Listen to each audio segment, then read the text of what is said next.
Aku mulai ya.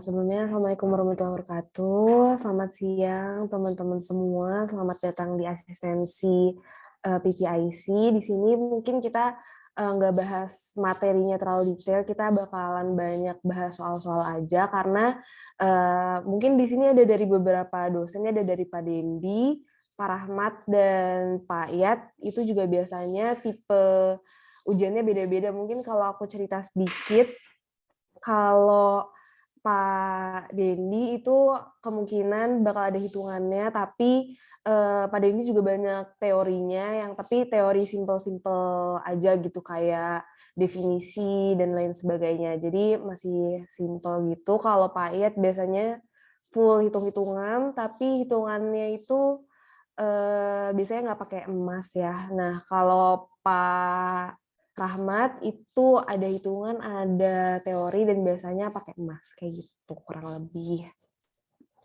Nah, terus selanjutnya ini sedikit introduction aja tentang PPIC yang bakal kita bahas nantinya, di mana dalam planning hierarki itu yang paling tinggi hierarkinya itu ada strategic business planning, lalu ada production plan yang isinya group of items, lalu juga di breakdown lagi ada master production schedule, itu untuk produksi per itemnya, lalu dari item itu nanti di breakdown lagi ke material requirements plan, di mana dari tiap item itu di breakdown lagi kira-kira apa aja bahan-bahan penyusunnya, apakah nanti bakalan dibeli atau bakal dibuat, kayak decision buy or make gitu. Terus selanjutnya yang terakhir ini ada yang lebih detail lagi terkait production activity control dan purchasing. Itu untuk implementation-nya, dan dari strategic business planning sampai material requirements plan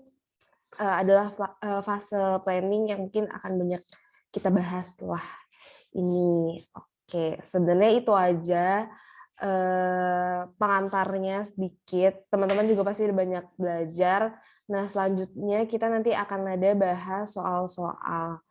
Boleh lanjut ke Julia dulu buat soal pertamanya. Ya, thank you sih.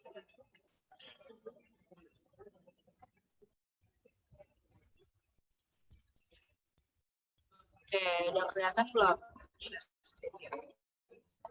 Masih loading, Pe.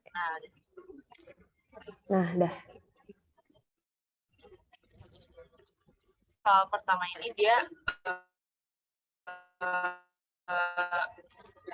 mau nanti production sama projected backlog sama ya projected backlog tiap minggu. Lalu mau new komponen dia jadi produksinya pintu Mercedes-nya. Terus buat apa series baru ini dia butuh demand 200 unit baru dari Mercedes-nya. Cuma si pintu Mercedes ini, untuk pintu Mercedes-nya rencananya bakal selesai dalam waktu 2 bulan atau 8 minggu. Dengan minggunya itu sebesar 120 jam per minggu. Nah, jadi nanti yang diketahui ini adalah total total jam produksi yang dibutuhkan untuk produksi pintu Mercedes itu ada 960 jam dalam atau 8 minggu. Terus diketahui juga existing backlog-nya 450 jam dan projected backlog-nya 700 jam. Nah, ini ketahuinya. Tadi demand-nya karena 8 minggu, jadi 120 kali 8 minggu, 960 jam. Terus existing atau opening backlog-nya 450 jam. Dan projected backlog-nya 700 jam. Gitu. Terus tadi yang pertama diketahui adalah, ditanya adalah total production-nya. Nah, total production itu kalau misalkan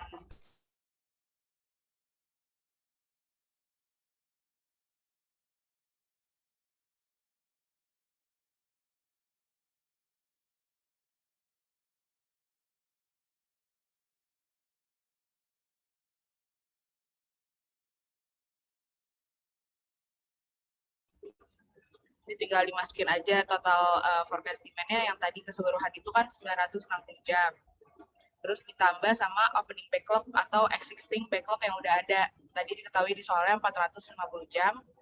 Terus dikurang sama projected backlog yang juga diketahui di soalnya 700 jam. Gitu. Terus nanti dapat totalnya 710 jam untuk total production. Nah, terus untuk yang kedua, ditanya tentang weekly production gitu. Kalau misalkan total production-nya 710 jam, kira-kira tiap minggunya berapa sih itu jam produksinya gitu kan. Jadi terus carinya dari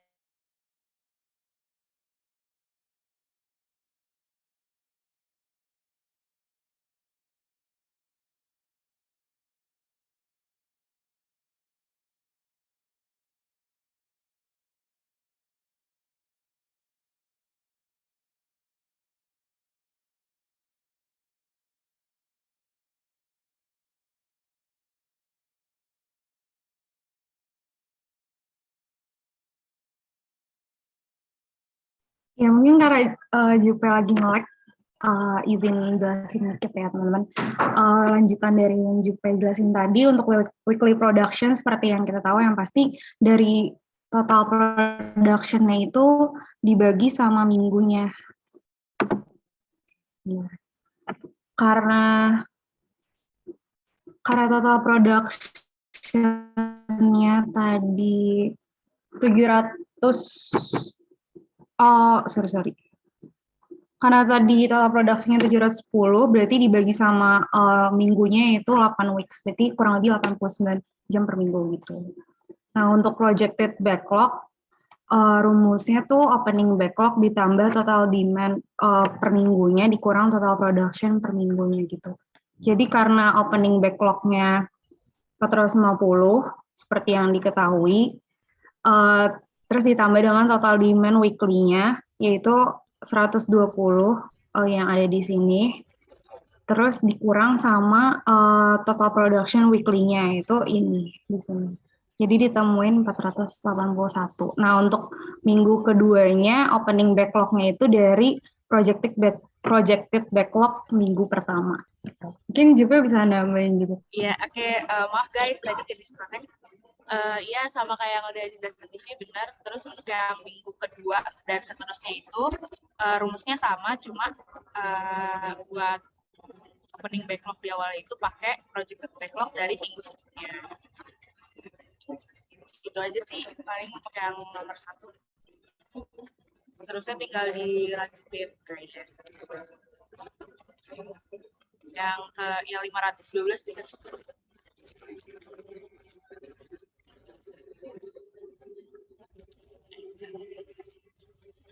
Nah, kurang lebih untuk nomor 1 gitu aja sih guys, masih gampang banget. Tapi kalau ada yang kurang jelas boleh ya.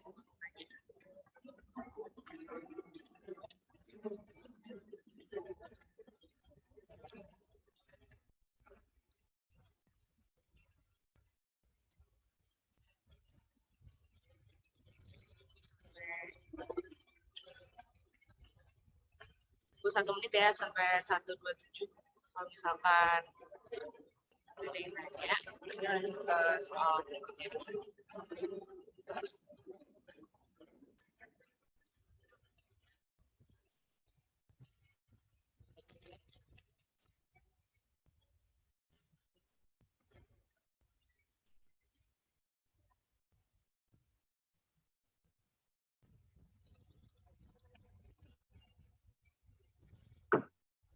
Kalau ada yang mau nanya nih tentang backlog, opening, projected, boleh kan?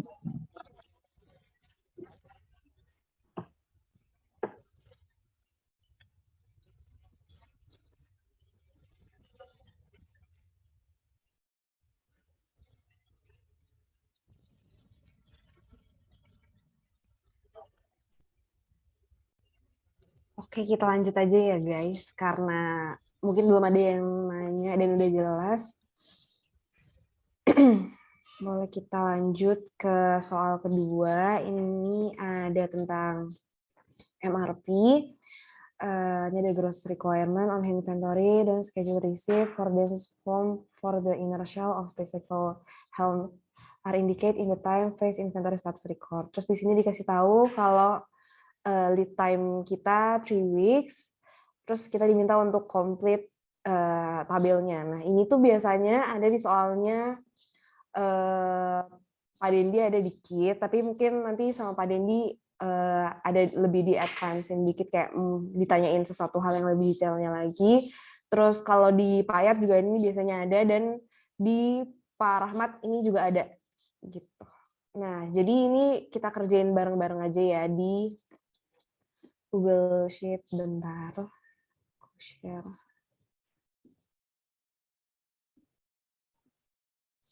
Oke, nah di sini udah ada dari week 1 sampai week 8. Terus ini dikasih tahu lead time-nya 3 weeks. Lead time itu kayak dari kita pesen sampai barangnya ada ke kita itu butuh waktu 3 minggu. Terus ini ada gross requirements yang mana merupakan kebutuhan produksinya. Terus ini schedule receipt diketahui dari soal, itu artinya ada barang yang kita terima di week itu. Terus on hand itu artinya barang yang kita miliki sekarang. Nah, diketahui tadi on hand inventory-nya itu ada 100, berarti kita sekarang nih punya 100 produk gitu. Terus ini ada net requirement, ini kebutuhan yang istilahnya kita perlu tambah gitu.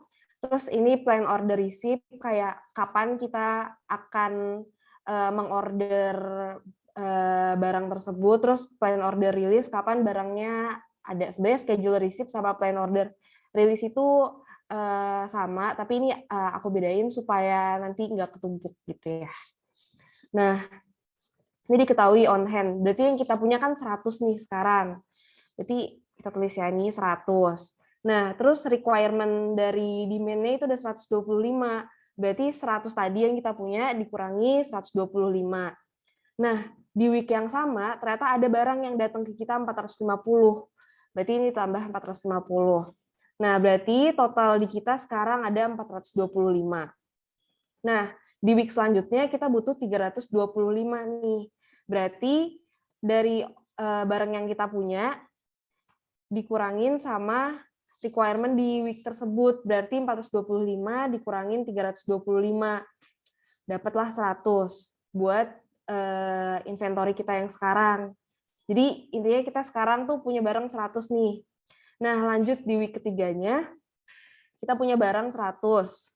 Terus requirement dari pelanggan ada 275. Sebenarnya ini kurang kan, tapi di week ini tuh ternyata ada schedule receipt. Jadi kita punya barang yang datang juga. Akhirnya inventory terakhir kita 250. Kita udah berhasil nih buat memenuhi demand di week ketiga. Nah, terus selanjutnya di week keempat demand-nya ada 200. Terus yang kita punya 250, berarti masih cukup kan? 250 dikurang 250. Nah, buat di week 5 nih, demand-nya ada 300, tapi yang kita punya 50 doang. Artinya kita nggak cukup dong. Berarti 50 kurang 300. Kita kurang 250. Nah, berarti kita masukin ke net requirement itu 250 untuk pemesanan nantinya, supaya kita bisa memenuhi demand yang 250 ini. Nah, terus berarti kita harus order kan ke pihak ketiga atau ke orang yang nanti akan membuat produknya. Nah, karena lead time-nya itu 3 minggu, berarti kita harus pesen dari 3 minggu sebelumnya. Nah, berarti kita hitung nih 3 minggu ke belakang, 1 minggu, 2 minggu, 3 minggu. Berarti kita harus pesan 250 ini mulai dari week kedua. 250. Nah, nanti 3 minggu kemudian datang nih plan order release, datang di 250 di week kelima gitu. Artinya masuk nih 250 di sini, 50 tambah 250 dikurang 300. Nah, di week 5 akhirnya terpenuhi kan demand-nya, tapi di sini kita nggak punya inventory. Inventory kita kosong. Berarti di week 6 kita harus melakukan hal yang sama lagi kayak yang tadi. karena 0 kurang 175 minus 175, berarti di sini net requirement kita masukin 175. 3 minggu sebelumnya kita order lagi 175, lalu 3 minggu setelahnya datanglah 175. Nah, akhirnya ini tambah 175. Terpenuhi week ke-6-nya, terus lanjut lagi di week 7 kita nggak punya inventory, 0 kurang 350 minus 350, berarti kita butuh 350 lagi, terus kita pesan 3 minggunya sebelum week 7, 350, terus 3 minggu setelahnya datang 350, terus ini ditambah dari order yang udah rilis. Begitu juga ke week ke-8-nya, kita nggak punya inventory, sedangkan demand-nya ada 250, artinya kita harus pesan 250 lagi 3 minggu sebelumnya, terus rilis di week 8 250 tambah. Nah, jadi semuanya nanti di week 1 sampai 8 kita bisa memenuhi demand dari konsumen, gross requirements-nya gitu kurang lebih. Kira-kira sampai sini bisa dipahami nggak teman-teman? Karena ini pasti soalnya banyak yang keluar sih, ini basic dari planning banget. Kayak pasti ada disuruh nentuin lah entah inventorinya atau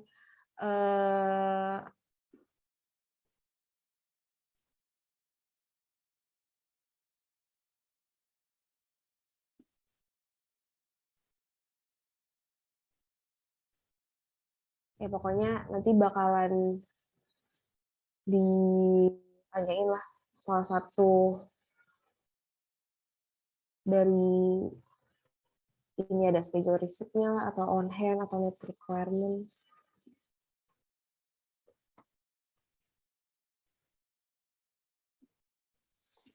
Boleh tuh Kak, ada yang tunjuk tangan tuh Kak ini. Kak ini. Bentar.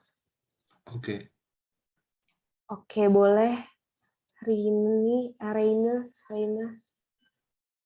Oh ya Kak, aku mau mastiin aja. Berarti tuh 3, ini kan karena lead time-nya 3 minggu, berarti kan dari 3 minggu sebelumnya. Nah, itu tuh berarti dari 3 minggunya tuh dihitung dari sebelum minggu itu kan ya? Gimana? Sorry, boleh ulang nggak? Jadi, misalnya dia di minggu ke-7, berarti 3 minggunya tuh, minggu ke-7-nya nggak dihitung, berarti dia di minggu ke-4 gitu? Iya. 3 minggu sebelumnya, kayak gitu ya? Iya, jadi kayak ini minggu pertama, minggu kedua, minggu ketiga gitu. Tapi di sini.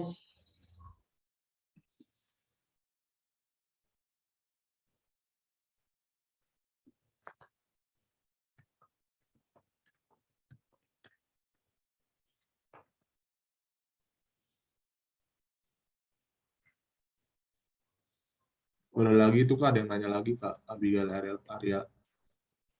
Oke, boleh Abigail. Halo Kak, aku izin nanya. Jadi tuh kalau yang di buku tuh biasanya tuh kayak plan order rilisnya dulu baru ke receipt gitu Kak. Tapi yang Kakak jelasin di receipt dulu. Yang benar yang mana ya Kak?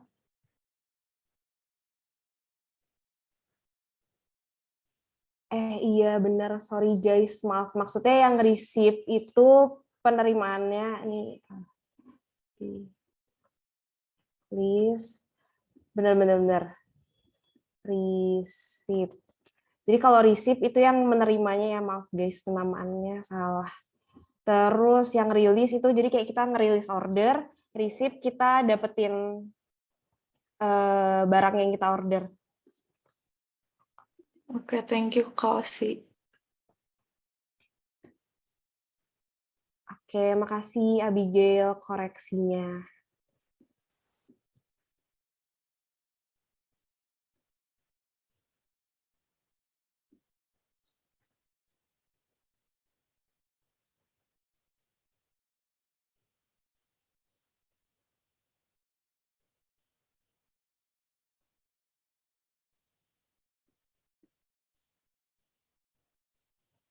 Oke, kalau udah nggak ada pertanyaan lagi, bisa dilanjut ke pertanyaan selanjutnya ya.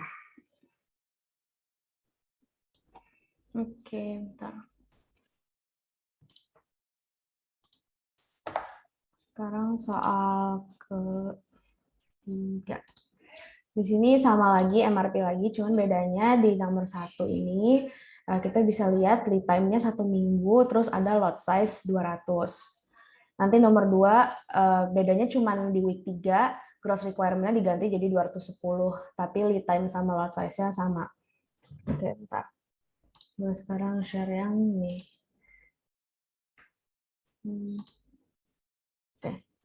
Nah, kalau lot size itu artinya kita pas lagi order, itu berarti kita cuma bisa pesan sebanyak unit yang lot size itu, berarti 200. Sama lagi kayak yang tadi Osi udah jelasin, berarti di projected available kita sekarang, kan kita udah punya nih inventory 150, ditambah sama receipt yang di week 1 itu dikurang sama demand-nya.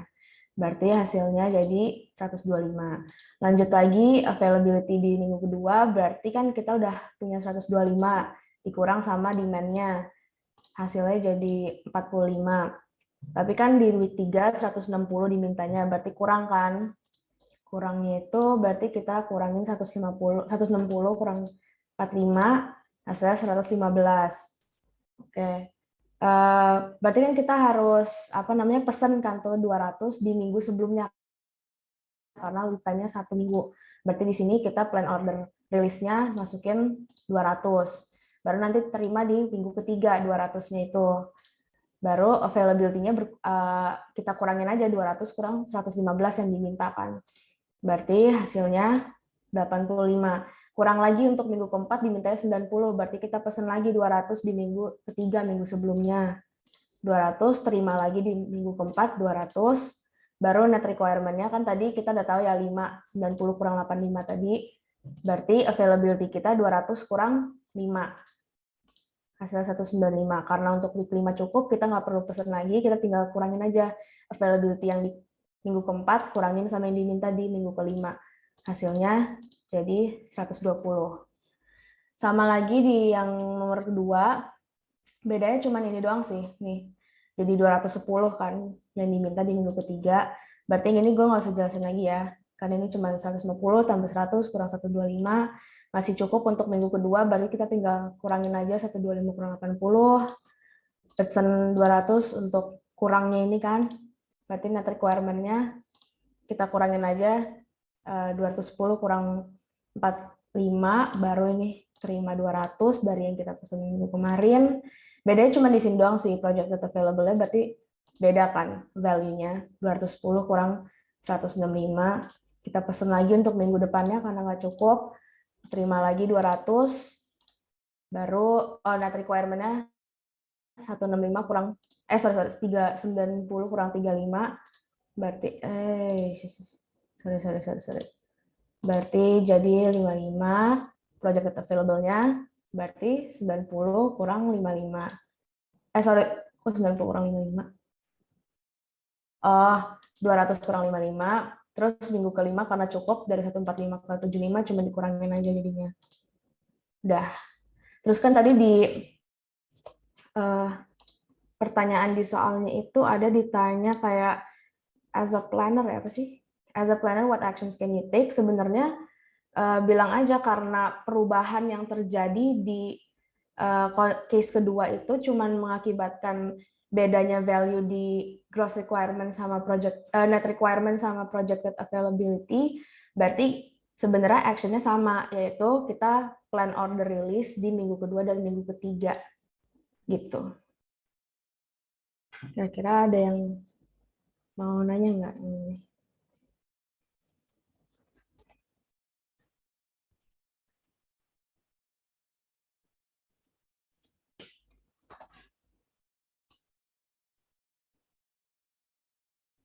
Oke, udah jelas ya.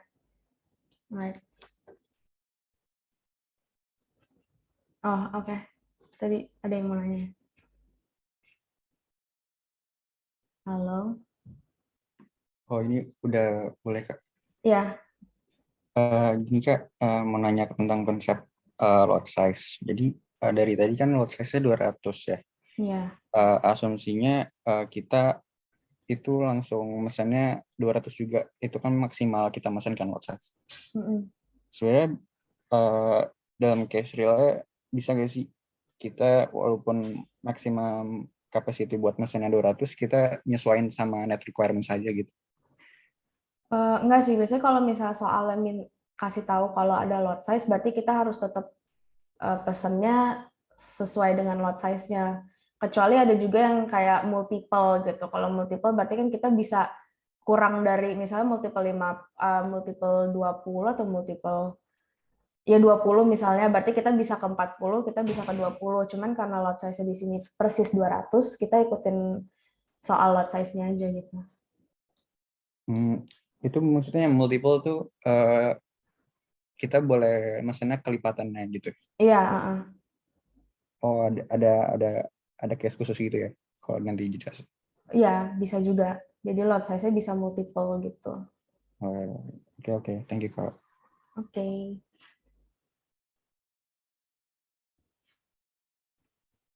Yang lainnya udah jelas ya. Oke, lanjut ke pertanyaan selanjutnya. Oke, sekarang kita bakal bahas buat soal yang keempat ya. Wait. Udah kelihatan belum share screen-nya? Udah, Pi. Oke. Nah, jadi di soal keempat ini intinya dia pertama ada beberapa hal yang harus dinotis dulu ya sama kita. Pertama kayak di sini kan Spring Water Company manufactures bottled water. The most popular product is bottled water in the individual packs. Terus juga dia prepare buat forecast selama 6 minggu. Nah, di sini yang harus dinotis dari soal ini pertama dari opening inventory-nya. Dari opening inventory-nya di sini dia punya 100. Berarti sebenarnya opening inventory ini tuh start awal lah dari projected available-nya. Jadi ada 100. Nah, terus the bottled waters are manufactured in lots of 100. Nah, di sini dia lots-nya of 100. Nah, mungkin tadi ada Randy pertanyaannya kayak, oh ya lots itu bisa multiple atau enggak sih? Nah, di sini nanti ada case yang bisa lots ini multiple. Tapi nanti kita coba move dari jawabannya dulu ya.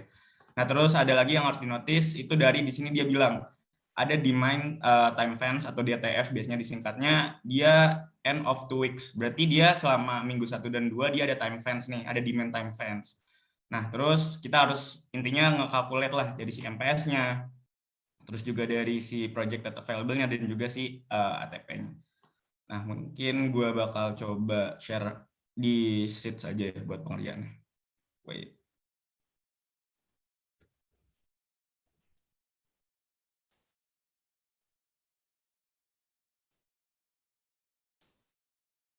Udah kelihatan belum, guys? Udah. Oke. Tadi kan yang tadi gue bilang ya, di mana ada 3 hal yang harus kita notice nih. Ada opening inventory, lot, sama time fence. Nah, terus di sini apa aja sih yang bakal kita kerjain? Di sini gue udah nulis rumusnya juga. Di sini ada PAB dan juga ATP-nya, projected available balance sama ATP-nya. Nah, di sini PAB-nya tuh ada 2 rumus. Di mana yang tadi gue bilang, kan kita ada time fence ya. Ada demand time fence lah. Jadi demand time fence ini tuh interval waktu di mana untuk menentukan jenis perubahan order yang diperbolehkan. Nah, kalau misalkan kayak gitu, berarti kita harus ngebagi dulu nih. Yang di time fence ini kan 2 minggu. Berarti yang ini dia masuknya ke prior to DTF, dan setelah itu berarti dia after DTF, atau biasanya disebutnya tuh PTF, Planning Time Fence. Dimana sebenarnya kalau DTF ini tuh intinya di sini tuh si MPS ini tuh dibekukan, nggak boleh ada perubahan. Sedangkan ketika misalnya dia udah lewat si time fence, di mana dia itu di sini bisa dilihat nih, jangka waktu ditetapkan selama masa schedule itu diperbolehkan untuk membuat perubahan. Nah, artinya kalau misalkan udah keluar dari si time fence, berarti si MPS-nya ini tuh boleh membuat perubahan lah, istilahnya kayak gitu. Nah, apa sih rumusnya? Nah, kalau buat yang di time fence ini, rumusnya itu dari PAB sebelumnya ditambah MPS, nah dia tuh harus dikurangin sama si customer order. Dia nggak boleh dikurangin sama demand, meskipun demand-nya misalkan lebih gede dari customer order. Sedangkan kalau misalkan dia udah lewat dari demand time fence atau udah ke planning time fence, dia harus dikurangin yang lebih besar antara forecast ataupun si customer ordernya, kayak gitu.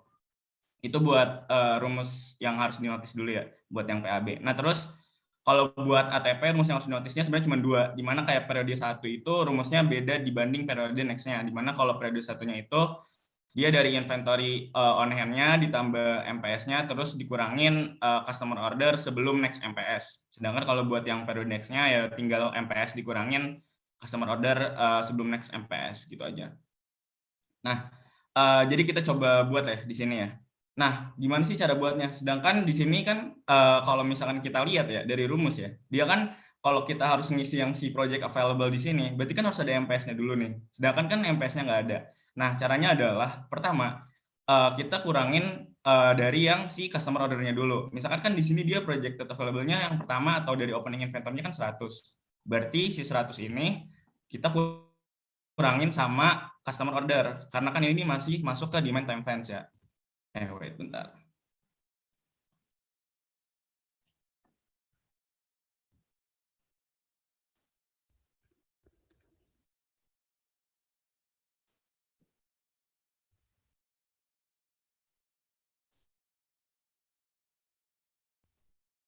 Di sini kan kita bisa lihat ya, kalau misalkan si projected available-nya itu masih kurang atau masih minus. Nah, ketika misalnya masih kurang, sebenarnya inilah dibutuhkannya dari si MPS ini. Jadi si MPS ini itu gimana caranya kita bisa ngekonversiin si rencana produksi ini menjadi kebutuhan end item atau spesifik produk yang sesuai dengan kapasitasnya. Kan di sini masih minus. Nah, terus di sini, kalau gimana sih cara kita bisa nentuin MPS? Nah, cara kita nentuin MPS ini berdasarkan dari lots yang ini. Jadi kan di sini lots yang ini kan 100 nih. Nah, sedangkan di sini minusnya 70. Berarti kita bisa pakai lots yang 100 ini. Nah, tapi kalau gimana kalau misalkan case-nya oh ya di sini misalkan minus 120. Nah, berarti yang tadi dibilang kita bisa pakai yang namanya multiple. Jadi si kelipatan dari 100 berarti 200 itu. Nanti mungkin di next-nya ada nih. Kita coba yang ini dulu. Nah, ketika misalkan udah ada MPS-nya, berarti kita udah bisa nih pakai rumus si yang ini. Jadi sebenarnya kan karena tadi kita udah ngurangin si yang apa namanya customer ordernya, berarti kita tinggal cukup si ini ditambah dari si MPS-nya. Nah, jadi udah dapet nih projected available atau PAB dari si week satunya ini tuh 30. Nah, buat next-nya sebenarnya kurang lebih sama. Jadi jadi sama kayak tadi, dimana kayak di sini karena dia masih DTF, berarti dia dikurangin lagi nih sama si customer order karena dia masih masuk ke demand time fence. Nah, terus di sini dia, nah ini nih case yang kenapa tadi bilang bisa multiple atau enggak. Nah, di sini kan dia masih kurang dari projected available-nya kan 135 ya. Dimana kalau kita coba nih, misalkan kita masukin lots-nya 100.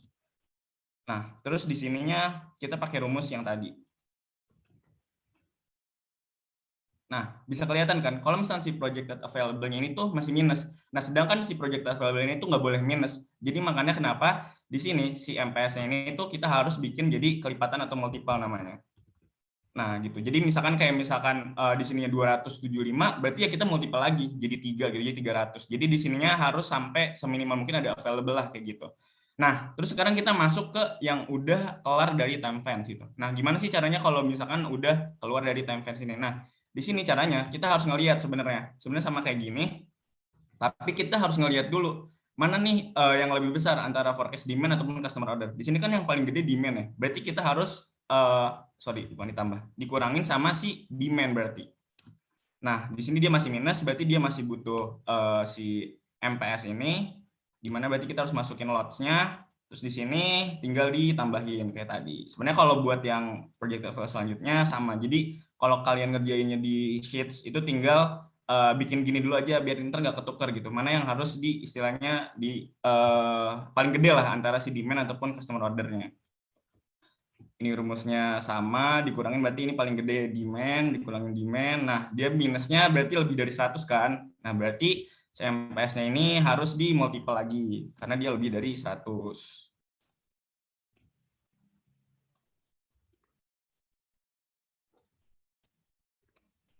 Nah, terus buat next-nya kurang lebih sama, berarti dia yang paling gedenya si 125 atau si forecast demand, berarti dia di forecast demand juga. Terus ininya dia ditambah sama MPS. Karena dia minus 35, masih under lots dari yang 100, berarti kita bisa pakai lotnya yang 100. Nah, tapi sebenarnya ketika misalkan nih, gue kasih contoh aja. Misalkan di sini udah, misalkan contoh 65 gitu. Nah, berarti otomatis kan dia udah ada projected available-nya ya. Berarti dia nggak perlu pakai si MPS lagi. Itu kayak gitu case-nya. Kalau misalkan di sini udah positif. Tapi karena di sininya misalkan, kita coba lagi ya.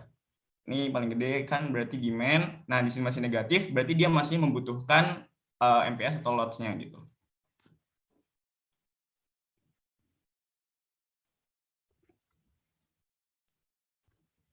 Oke. Nah, sekarang kita berarti udah ketemu nih di sini projected available-nya, di sini ada MPS-nya. Nah, terus sekarang kita tinggal nyari si ATP-nya. Nah, si ATP-nya ini pertama, nah buat rumus yang pertama, rumusnya itu tuh dia ada inventory on hand dulu. Berarti inventory on hand-nya di sini kan ada 100 ya.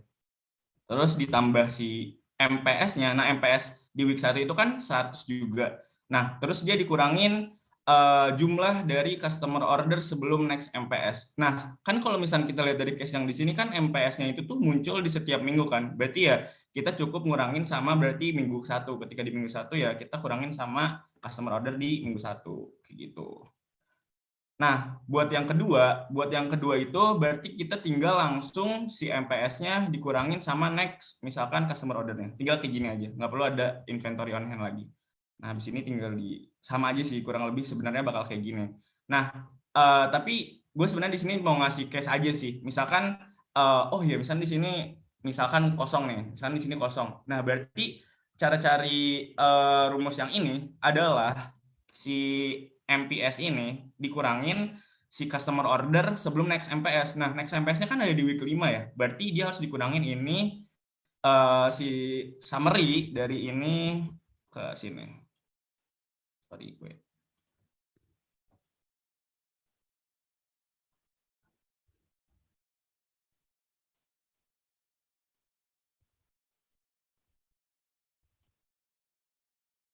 Kayaknya deh, biar gampang.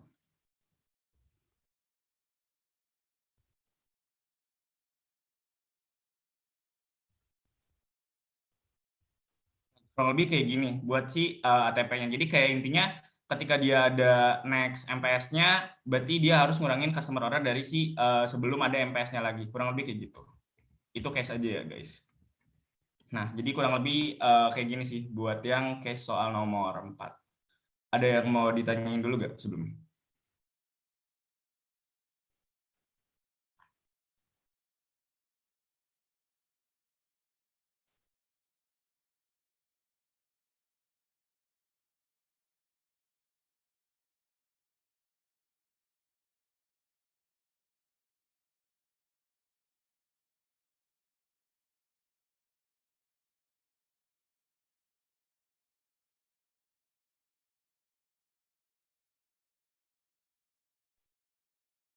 Oke, kalau gak ada berarti kita bisa lanjut aja kali ya ke next soal. Boleh ke soal nomor 5. Oke.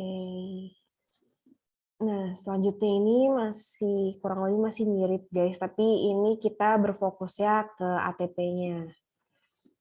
Nah, ATP sendiri itu available to promise. Jadi kayak istilahnya tuh kita bisa bilang ready stock-nya gitu deh.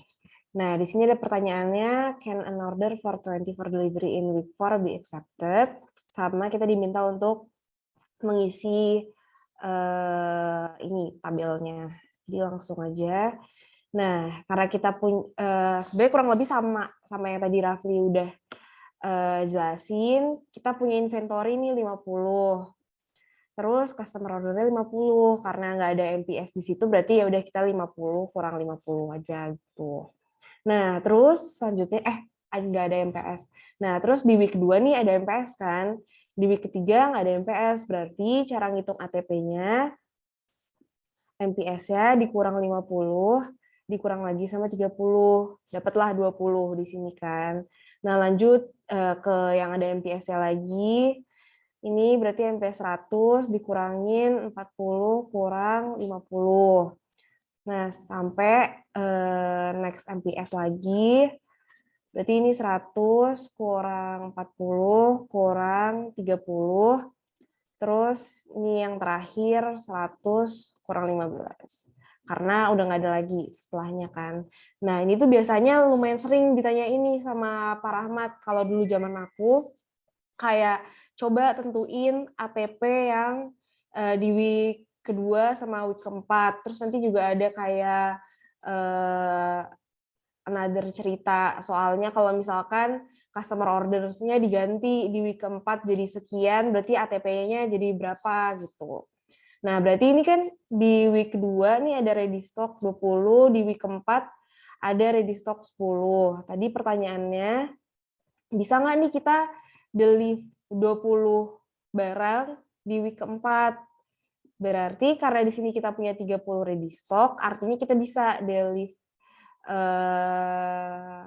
pesanan di week keempat gitu. Gampang guys.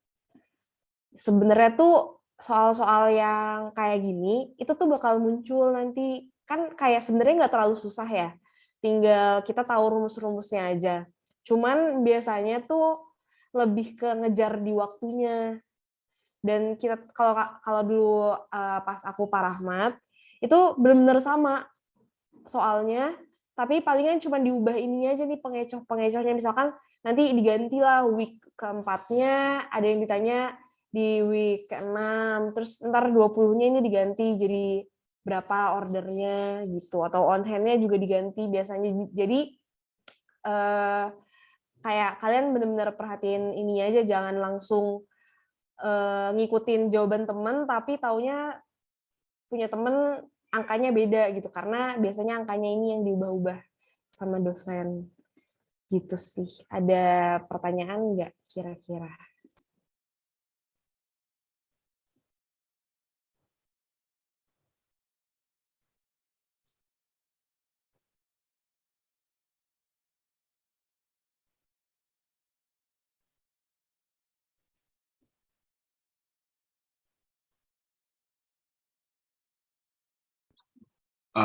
Siang Kak Osi, sebelumnya izin bertanya Kak.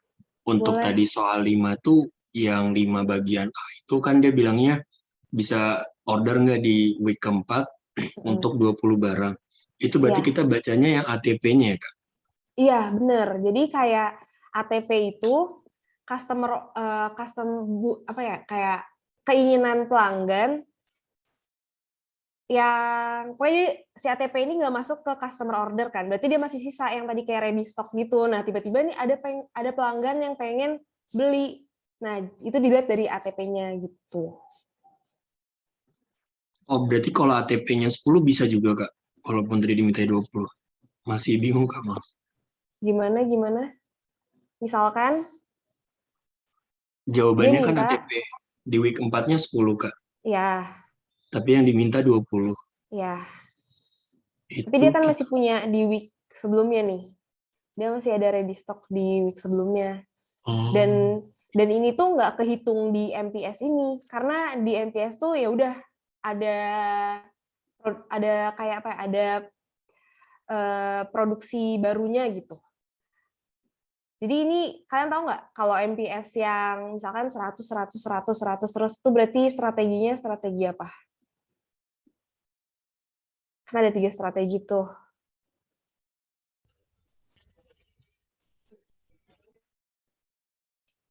Ada yang tahu nggak?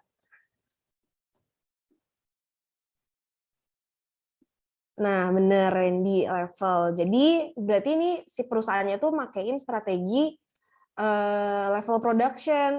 Jadi dia nggak ngikutin gimana customer orders-nya, yang penting dia 100 terus di tiap 2 minggu sekali kan, ini berarti dia produksi 2 minggu sekali 100 100 100 100. Akhirnya dia punya terus nih ready stock-nya nih ada 20, di sini ada 10, ada 30, ada 85.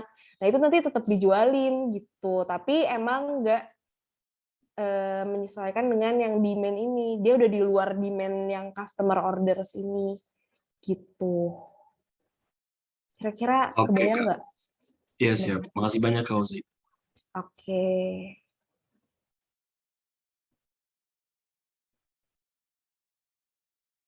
Dari teman-teman, ada yang mau bertanya lagi? Yang kurang jelas gitu.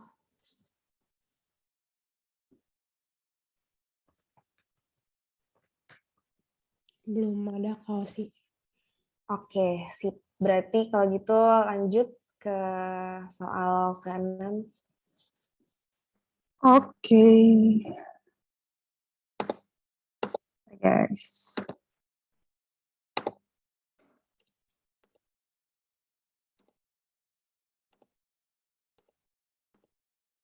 Buat soal ke-6 itu, pertanyaannya adalah untuk data sebagai berikut.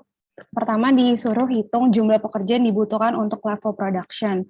Yang kedua, disuruh hitung persediaan pada akhir bulannya, di mana diketahui tiap pekerja itu memproduksi 14 unit per hari, dan persediaan akhir yang diinginkan atau ending inventory yang diinginkannya itu 9.000 unit. Nah, ini ada datanya ya, terus working days, terus forecast demand, terus plan production, sama plan inventory-nya. Nah, kita lanjut dulu ke cara ngitungnya gimana nih. Yang pertama, kita bakal jawab terkait pertanyaan jumlah pekerja untuk level production. Nah, untuk tahu jumlah pekerja dari level production itu sendiri, pertama kita harus cari total production-nya nih. Total production-nya itu cara ngitungnya gimana? Itu caranya adalah dengan kalian menjumlahkan forecast demand-nya, ditambah dengan ending inventory yang diinginkan, dan dikurang dengan opening inventory awal gitu. Jadi karena forecast demand-nya awalnya itu, kalau ditotalin kan ini ada forecast demand, kalau ditotalin dari 4 periode ini tuh jadi 112.500, berarti sama dengan 112.500 ditambah ending inventory yang diinginkan itu kan 9.000 gitu. Jadi tambah 9.000 terus dikurang dengan inventory awal 11.500. Tuh, jadi untuk total production selama 4 periode ini ada 110.000. Nah, karena untuk jumlah pekerjanya itu yang diketahui unit per hari, berarti kita harus cari production per harinya gimana. Nah, kalau production per hari gampang aja sebenarnya. Jadi tinggal dari total production semuanya dibagi sama working days-nya. Jadi karena ada 75 hari pekerjaan dalam 4 periode ini, berarti tinggal 112.500 dibagi 75 hari gitu. Jadi untuk daily production-nya ini kita buletin aja karena nggak mungkin production setengah-setengah kan. Jadi untuk daily production-nya ada 1.467 unit per harinya gitu. Nah, untuk menghitung jumlah pekerjanya, tinggal unitnya dibagi sama worker-nya per hari gitu. Jadi karena setiap harinya kita mau memproduksi 1.467 unit, kita bagi dengan kemampuan pekerja yang masing-masing pekerja itu mampu memproduksi 14 unit per hari. Jadi kurang lebih ada 105 pekerja per harinya. Gitu. Sampai sini aman ya Betty? Kalau misalkan ada yang mau ditanya, silahkan raise hand atau chat aja. Oke, nah yang pertanyaan keduanya adalah persediaan pada akhir bulannya, berarti plan inventory pada per bulannya gitu kan. Nah, untuk plan inventory tiap bulannya itu, yang pertama kita harus cari tahu adalah plan production-nya itu dulu gitu. Jadi buat plan production itu ada rumusnya. Nah, rumusnya tuh sebenarnya gampang, guys. Jadi buat ngitung plan production, yang kita harus cari adalah daily production units-nya dan dikali sama working days-nya. Jadi karena kita daily production units-nya itu, karena kita daily production units-nya ada 1.467, itu tinggal dikali sama working days periode itu. Jadi di periode pertama ada 20. Jadi kita dapat 29.333. Oke. Nah, begitu seterusnya sampai ke periode 4. Jadi ini nanti ada 2933 dan seterusnya gitu ya. Tinggal dikaliin working days periode tersebut sama daily production units kita. Nah, buat nyari plan inventory-nya gimana? buat nyari plan and inventory-nya juga ada rumusnya sendiri, yaitu plan inventory sama dengan plan production pada periode tersebut ditambah opening inventory pada periode tersebut dan dikurang forecast demand-nya gitu.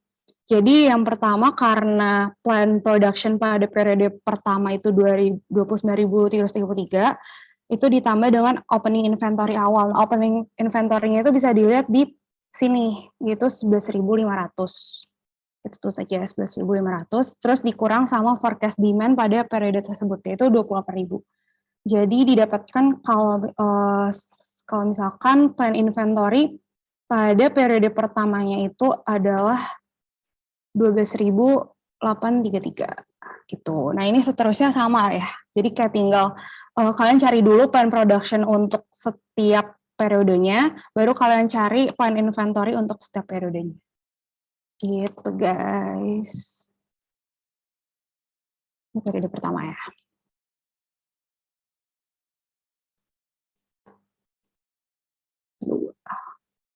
Tuh. Ini dan seterusnya, dan seterusnya. Nanti kalau misalkan kalian udah ngitung, hasilnya itu adalah ini.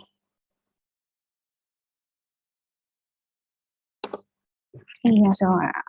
Oke. Ada yang mau nanya nggak ya kira-kira?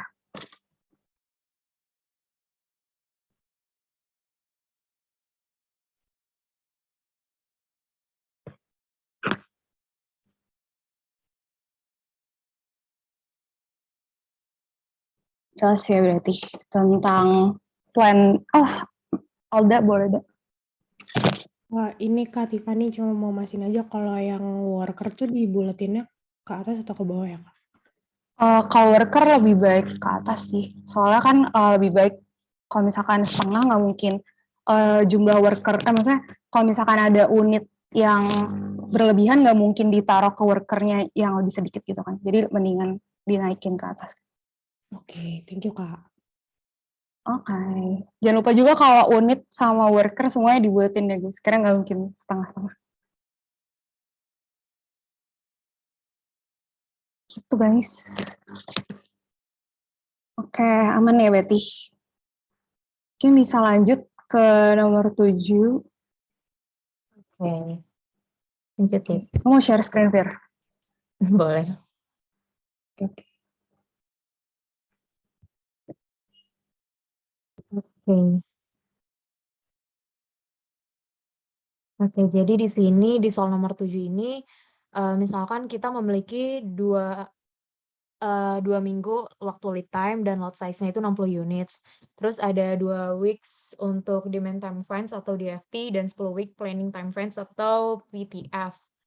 Nah, terus on hands-nya diketahui itu 56.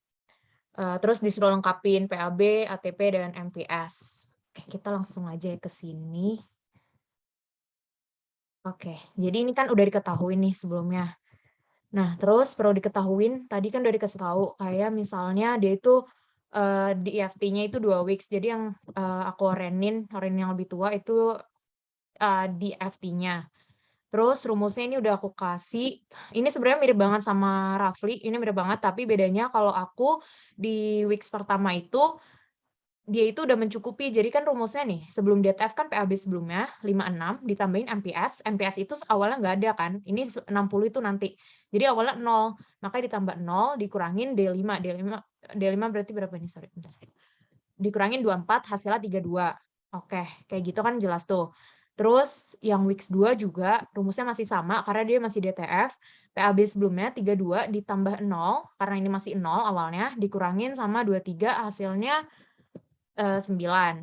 Oke, terus habis itu sekarang ke weeks 3. Weeks 3 itu kan berarti dia udah FPT atau sesudah DTF. Rumusnya itu udah beda. Jadi PAB sebelumnya ditambah MPS dikurangin forecast atau customer orders yang lebih besar. Nah, kenapa MPS-nya di sini tiba-tiba 60? Karena kita perlu ingat di soal ini tuh kayak rada ngejebak, bukan ngejebak sih, tapi harus perhatiin kalau misalnya lead time itu 2 weeks. Jadi kita nggak bisa naruh 60 di sini. Tapi karena kita butuh MPS, berarti lead time-nya kan harus dipesan 2 week sebelumnya. Berarti kalau misalnya week 3 kita butuh, berarti harus dipesan dari week 1. Makanya kita naruh MPS di sini baru 60 kita tulis di sini. Nah, rumusnya PAB sebelumnya ditambah MPS 60 dikurangin FD atau forecast atau customer order yang lebih besar, berarti antara 20 sama 17 kan 20 lebih besar. Ya udah itu dikurangin 20 hasilnya 49. Terus ini lanjut juga, ini masih sama, rumusnya masih sama. Terus ini ke sana tuh masih sama semua sih guys. Terus PAB itu udah beres. Pokoknya rumusnya kayak gitu, tinggal ikutin ini aja. Rumus yang PAB ini. Terus di ATP, sekarang kan kita masuk ke ATP nih. ATP itu rumusnya khusus yang periode 1 sama yang kayak Rafli tadi bilang, itu on hand ditambah MPS dikurangin jumlah customer order sebelum next MPS. Berarti di sini rumusnya customer order kan on hand dulu, on hand berarti kan 56. 56 ditambahin sama 24 ditambahin sama 60 MPS, dikurangin jumlah customer order sebelum next MPS. Next MPS kan di week 4, berarti kita ditambahinnya di sini. Customer order sebelum next MPS kan, berarti 24 ditambah 23 tambah 17. Gitu. Terus ATP ini diisi kalau misalnya bawahnya tuh di MPS, kalau MPS terisi. Gitu. Terus di sini juga sama, MPS kan rumusnya beda, itu kan tadi khusus periode 1. Nah, periode setelahnya berarti rumusnya MPS dikurangin customer order sebelum next MPS. Kayak berarti 60 dikurangin sama 22 ditambah 15 atau 22 kurang 15 itu juga bisa langsung. Kayak gitu sih. Itu cara ngisi ininya PAB, ATP sama MPS. Kan berarti yang A udah selesai. Terus kalau dia ditanyain lagi calculate ATP berarti tinggal ditambahin aja guys. Kayak berarti 52 tambah 23 tambah 29 32 20 hasilnya 156. Gitu. Tapi overall tuh benar-benar sama sih kayak Rafli gitu. Cuma bedanya kalau dia ngisi MPS-nya di awal gitu karena dia kekurangan kan. Kekurangan gitu. Sedangkan kalau kita di case soal nomor 7 itu nggak kekurangan. Makanya MPS-nya masih 0. Gitu. Ada yang mau ditanyain nggak? Oh ya, sama mau nambahin juga sih kalau di soal kayak gini, meskipun di periode pertama nantinya nggak ada MPS, nggak mesan MPS, itu bakal itu tapi ATP-nya tetap harus dihitung gitu. Jadi Oh iya, pengecualian buat periode pertama. ya betul. Ini by the way kayak perlu diingat banget sih, ini dicatat. Ini kayak kuncian banget. Kalau udah hafal ini kayak udah tinggal isi-isi aja. Gitu. Yang mau ditanyain? By the way, sorry off cam karena lagi satu dan lain hal.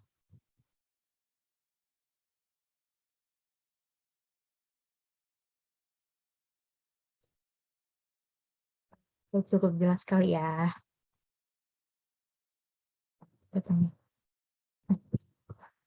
Oke, udah jelas ya.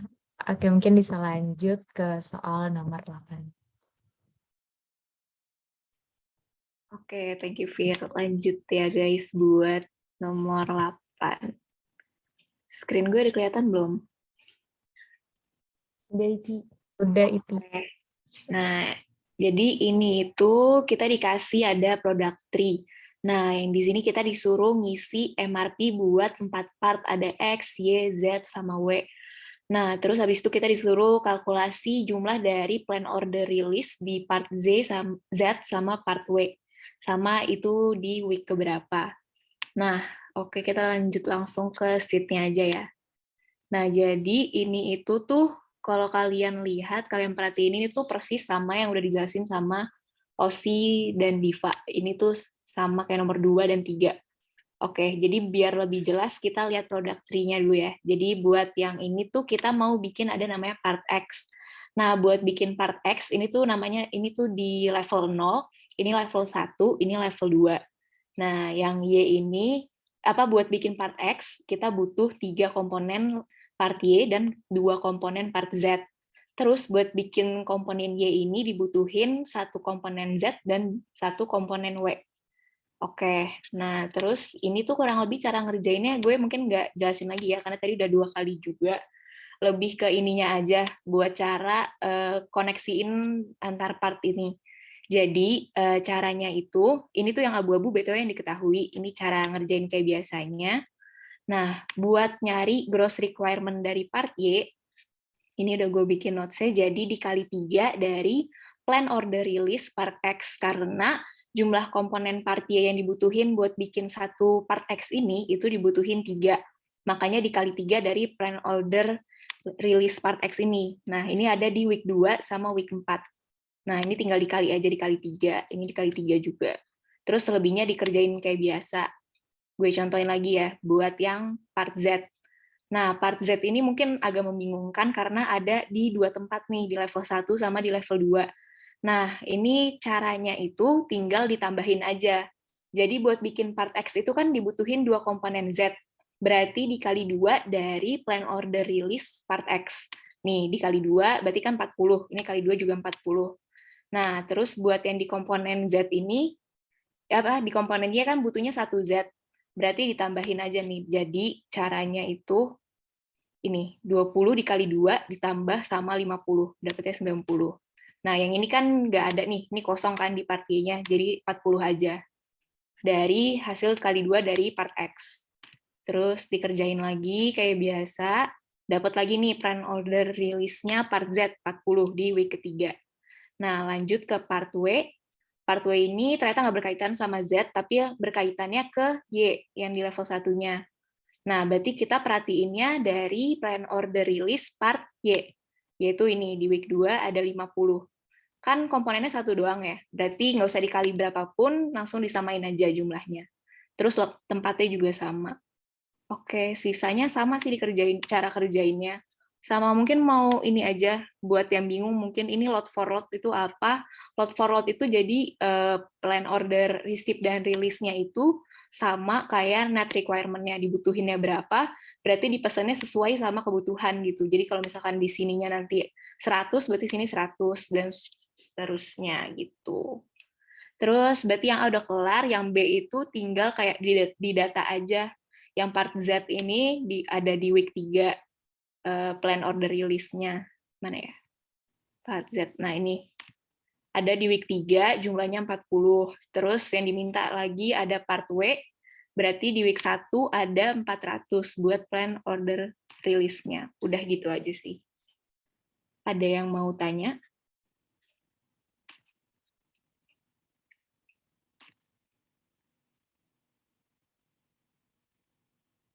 Kalau misalkan kecepatan, nggak apa-apa guys, kayak nanya aja.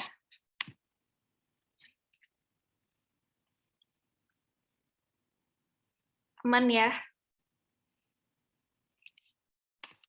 Iya, nggak apa-apa, PC aja kalau malu.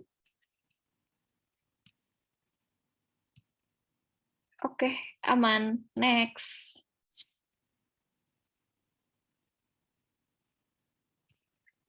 Oke, kayak gue lagi. Oke. Nih, ini udah kelihatan belum guys? Udah ya.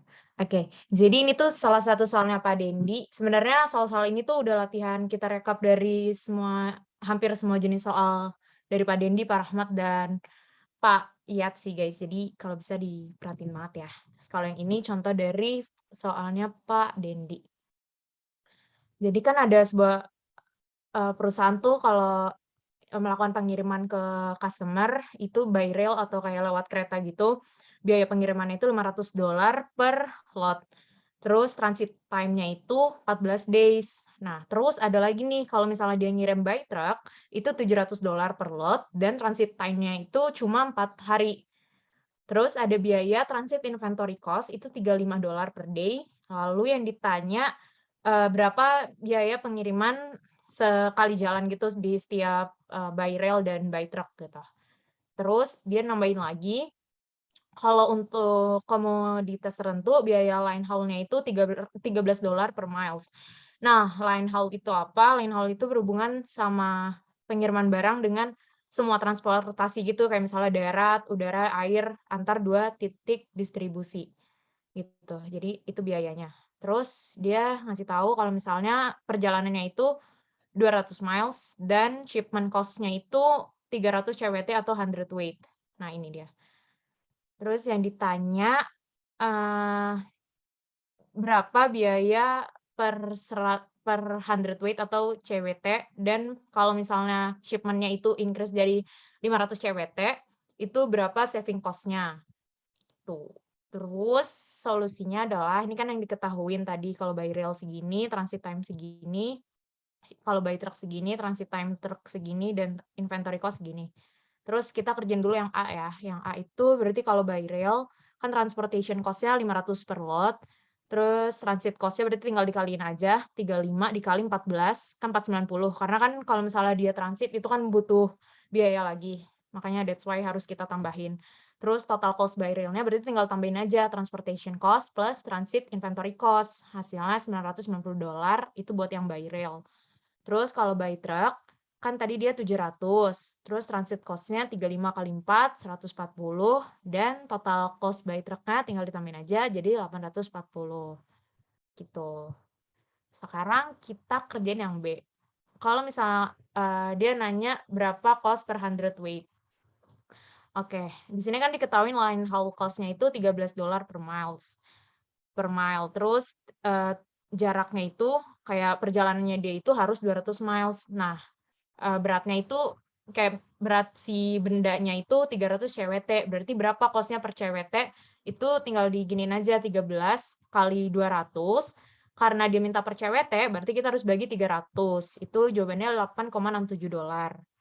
Terus dia bilang nih kalau yang C, kalau dia barangnya itu bertambah jadi 500, berapa nih biayanya gitu. Dan berapa saving cost-nya. Nah, sama aja nih caranya, berarti 13 kali 200 dibagi 500 gitu. Hasilnya kan 5,2. Nah, karena dia nanyanya saving cost, berarti kita kurangin aja 8,67 dikurangin 5,2, hasilnya 3,47. Gitu. Ada yang mau ditanyain nggak, guys?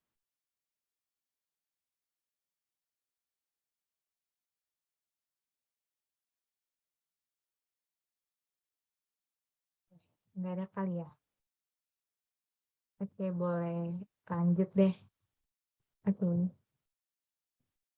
Boleh lanjut ke nomor 10, Jupe.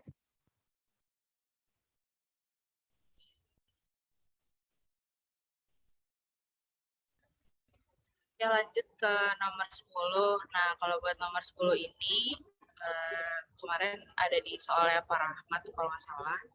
Terus jadi itu diketahui kalau misalkan company-nya itu jual produk yang seasonal gitu. Terus kayak berdasarkan dari forecast demand atau forecast sales-nya, itu tuh sales untuk tiap quarter kayak yang diketahui di tabel 1.000, 2.000, 3.000, dan 2.000.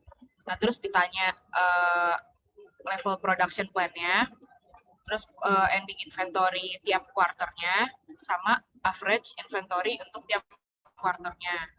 Terus diketahui kalau misalkan average inventory tiap quarter-nya ini adalah rata-rata dari starting dan ending inventory dari tiap quarter, atau opening dan ending inventory tiap quarter. Nah, terus untuk inventory carrying cost-nya itu diketahui $3 per unit.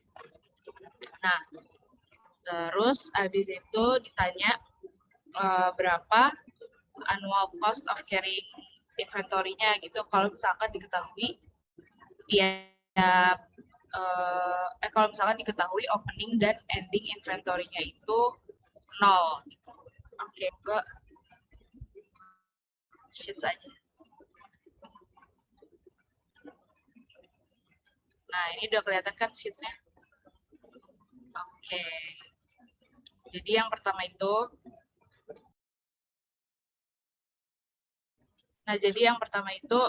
dimasukin dulu kan tabelnya. Diketahui forecast-nya udah 1.000, 2.000, 3.000, 2.000. Terus ditotalin aja. Totalnya berarti totalnya 8.000. Totalnya 8.000 kan. Nah, terus habis itu untuk production plan-nya, tadi diketahui kan dicarinya level production plan. Terus tadi udah ditanya Osi juga kalau misalkan strategi yang level atau leveling itu berarti dia production tiap periode atau tiap quarter-nya itu sama gitu. Nah, itu gimana cara nyarinya dari rata-rata total forecast-nya gitu. Jadi 8.000 dibagi 4. Nah, 2.000 kan. Jadi berarti samain tiap quarter-nya itu 2.000 untuk production plan-nya. Nah, terus lanjut ke ketiga, kita cari ending inventory. Nah, tadi diketahui di soal kalau opening dan ending inventory-nya itu 0, di assume-nya gitu. Berarti untuk ending inventory quarter pertama itu 0 kan. Nah, terus untuk ini maksudnya ini opening inventory dari quarter pertama 0. Terus untuk ending inventory quarter pertamanya itu caranya adalah opening inventory ditambah sama production plan, terus dikurang sama sales-nya, terus dapat 1.000. Nah, ini juga sama untuk quarter 2-nya, opening inventory quarter 2 berarti adalah ending inventory dari quarter 1. Ini ditambah sama production, terus dikurang sama sales-nya. Sama yang quarter 3 juga, opening inventory tambah production, kurang sales-nya. Nah, quarter 4 juga sama, opening inventory-nya tambah production, dikurang sales-nya.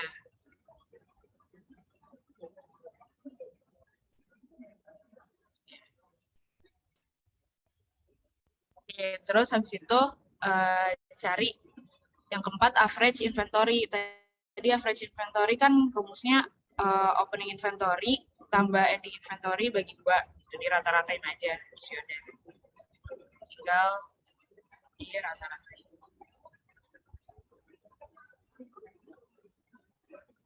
Nah, ini sama ya, quarter 2-nya juga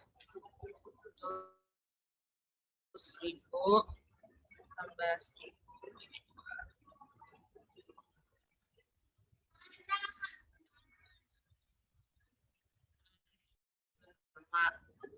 Terus untuk inventory cost-nya tinggal dikali aja average inventory tiap quarter. Gitu. Tadi kan ditanyain inventory cost tiap quarter. Ini dikali sama 3. Terus tinggal dikali semuanya dan total. Nah, totalnya 6.000. Jadi si total annual inventory, annual cost of anticipatory inventory-nya itu 6.000 dolar. Nah, gitu guys jawabannya.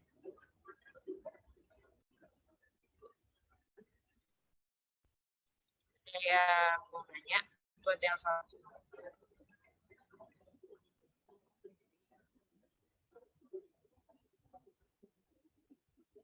Langkah-langkahnya udah ada sih.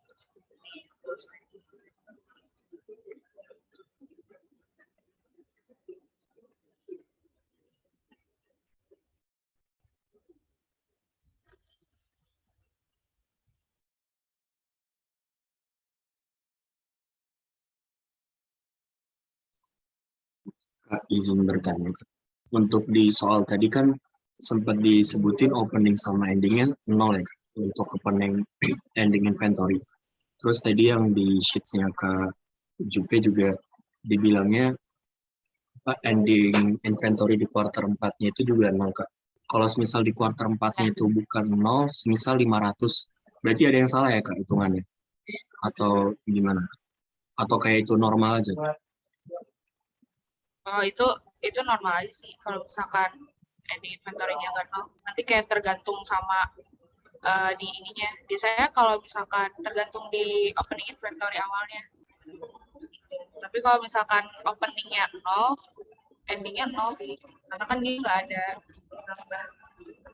nambah itunya, nambah dari inventory-nya. Oke, siap Kak Jupe. Terima kasih banyak ya, Kak.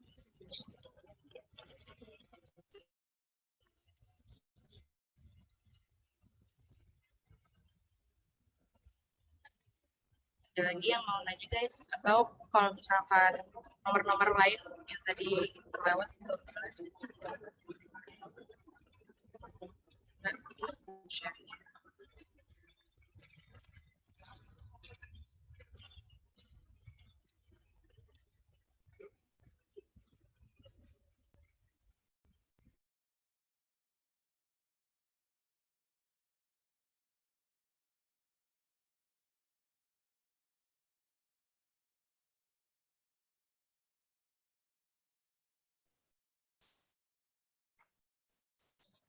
Oke guys, kalau misalkan emang nggak ada yang mau ditanya lagi, mungkin sekian dari kita. Kalau misalkan nanti masih ada yang mau ditanya, boleh banget PC kita, salah satu dari kita. Oke, sekian dari kita. Kurang lebihnya mohon maaf. Mohon maaf kalau tadi ada salah-salah juga. Wassalamualaikum warahmatullahi wabarakatuh. Kita kembaliin ke Austin. Oke, waalaikumsalam warahmatullahi wabarakatuh, Kak. Oke, udah selesai juga teman-teman asistensi kita pada hari ini. Makasih banget nih Kak Osi dan teman-teman dari Lab Sisman yang udah ngebantu kita buat ngajar hari ini. Gue yakin sih kalian udah pada ngerti ya, walaupun ya mungkin masih masuk-masuk sedikit lah ya.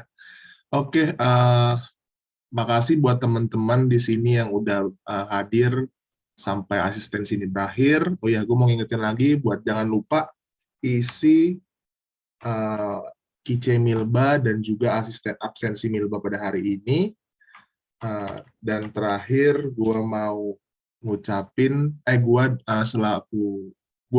mewakili teman-teman Milba dan teman-teman Akpro mengucapin makasih kepada Lab Sisman yang udah ngebantu kita hari ini. Oke teman-teman, udah segitu aja. Terima kasih partisipasinya. Oke, udah boleh keluar ya teman-teman. Kak Osi juga dan teman-teman Sisman udah boleh leave. Makasih.